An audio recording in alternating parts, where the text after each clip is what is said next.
So we looked at Redux, right? To the extent that we looked at this implementation of a simple counter, notice that we only really have 3 files that we're working with, right? We isolated the component all by itself. That makes sense that it lives in its own file. Also, the reducer, that makes sense that it lives in its own file, right? Its only responsibility is to calculate what the next state is based on some input actions. Yes? Okay. But notice that we did a lot of things in the app. Right? We created the store, we created these 2 mappers, we created the container, right? We created the provider, everything in one single file. Right? Best practices is that you would put these all in their own file. All right. So for instance, this container, along with the dispatcher and the state mapper, ideally would live in its own file, right? Presumably, ideally in its own directory.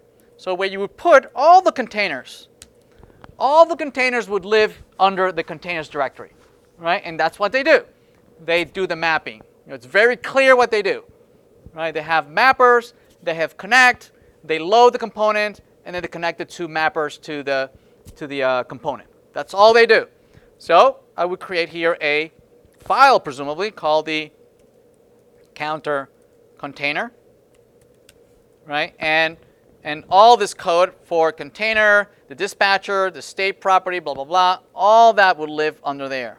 So we would rip this out from here, copy, and I'm just going to paste it in here. We need to load a couple things here. We need to bring React. So we're going to do an import React from React. We need to import connect from React Redux. Okay. We need to load, what else? We need to load the counter. So we need to import the counter from, can't type today, from the component, components counter, right? Right? And then we need to export this, so because we want to be able to use it from outside. So we would do a export default counter container. Yes? Once we do that, this counter container in app becomes what? It just becomes an import. I'm going to import the counter container from where? From the, let's see, containers. Oh, import from containers and then the counter container. And so I no longer need this here. Yes? Makes sense? Right? And hopefully I didn't break it. Okay, it's still there. Make sense? Right, so that's just best practice. Right? All your containers would be in their own file, right, under a directory called containers. And then you would have all your components, right, in their own file. And they're all, ideally, they would all be stateless. Right? Maybe they might have a tiny little bit of state, right, that only lives inside of that component. Maybe it's a form, yes? And inside of that form, maybe you want to do some validation, right? And to do the validation, maybe you need some state as part of the component. Yes? So it's not a stateless component, but from the outside, it looks stateless. Okay? Right? Because its state only lives within that component. Right? It doesn't propagate elsewhere. Make sense? Propagation of the state should always be done through the reducers, through Redux, through events, calling events. All right? Okay, so that's one best practice. Another best practice is dealing with constants, right? So instead of using these strings here, we're here in the counter, instead of using this reset, plus, minus, right? Instead of using strings, ideally you would create actual constants, right, that have these values, and then you would use these high-level tokens that represents these values. Right? So in a separate directory, you might declare all your constants. And in here, you can have a file called constants, or if you have it all in one single file, you could call it index.js.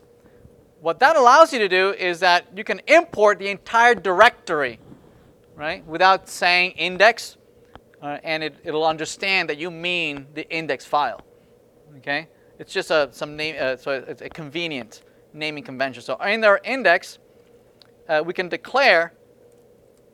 export a couple of things here, right? Plus, minus, reset.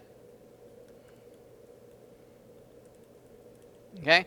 If you use strings, it's very easy to misspell the strings, right? So instead of repeating the string everywhere, right, it's a best practice to just declare a constant, right, and then use the constant, and so that now you can do validation.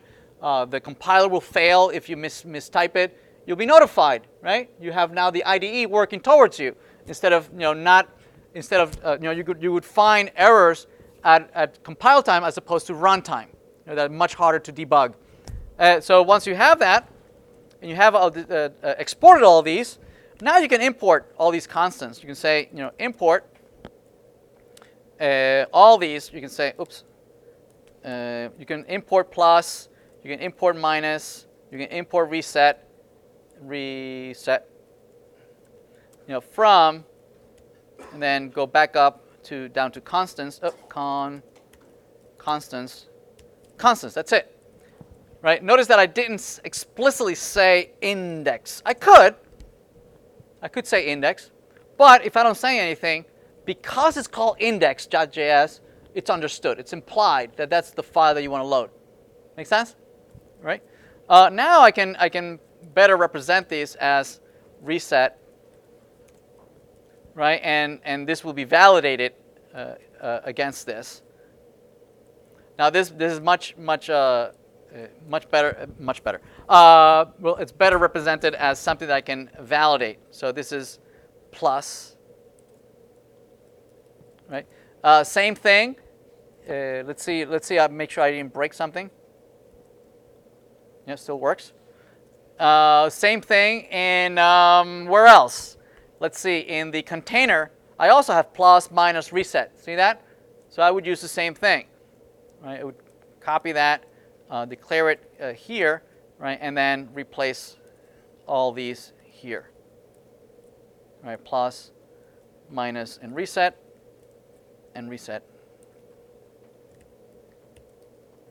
Okay, right, and hopefully I didn't break anything. All right, excellent. There we go, excellent. Plus, action creators. That's another best practice. Okay. Oh yeah, see that? I did update it so that instead of having my dispatch right embedded in my component, right, I have an event handler. Good for me. And so instead of embedding these dispatch, right, and calling type and calling blah blah blah, right, ideally you would grab all those actions, right, and include them in a separate file. So instead of doing this, where you have the property mapper, right, and you have these dispatcher right here, right, ideally what you would do is that you would take all these dispatchers and you would put them in a separate file where you have an entire family of dispatchers. Yes? That all they do is generate events. That's all they know how to do.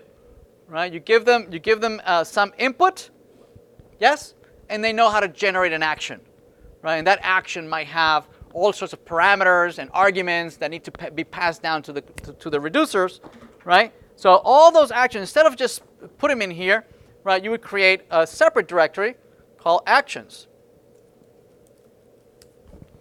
Okay, and then you can have actions for different pages, for different components. You can break it up any which way you want. I'm going to be lazy. I'm going to put all the actions in one place. Right? So I'm going to put it in a single file. You would never do that. you would have different files for different families of actions. Yes, maybe actions for your checkout page, actions for your shopping page. Some actions for your course editor, some actions for your modules, some actions for your. You break it up by feature. Okay, right? Here I'm just going to put all the actions in one single place. Right? These are just functions. Right? And I'm going to wrap them in. Right? I'm going to just create these. These are just plain old functions that the only thing they do is they receive the dispatch as an argument. That's all they receive, right? Or you could pass in also some arguments, some attributes that it might need. Okay? We need the plus as well. Let's grab those. I forgot those. Right? I'll probably need another one. And this is reset with reset here. Okay? So now these live in a separate file, and we can export them, right? We can export them and say export const. Okay, we can export them, and then from the counter container we can import them. We can say import plus plus minus and reset, from actions, right? And now these become what? These become plus, right? And you pass in the dispatcher as an argument, and this becomes minus, and you pass in the dispatcher as an argument, and this becomes reset with arguments like that. And we don't really need this plus, minus, and reset. That's all embedded inside of the action, right? Again, these are all best practices on how to break up, larger applications. Obviously, ours is a counter application. It's too trivial, right, to actually do all this overhead. Right? This is an overkill of what we're doing. Yes, but in the assignment that we're working, where we have 3, 4, 5, 6 different pages, then that makes sense, right? Where you break it up into different actions for different pages, right? And then you load them up as you need them. Make sense? All right. Okay. Let's see what else. Break it up into different files. We already did that, right? We moved the constants into a different file. We moved all the actions into different places. We had the reducer is also lives in a different file. Very good. Yeah, we did all this. Plus, minus. Yeah. The counter lives in a different file. The state mapper also lives in a different file. All right, excellent. We did.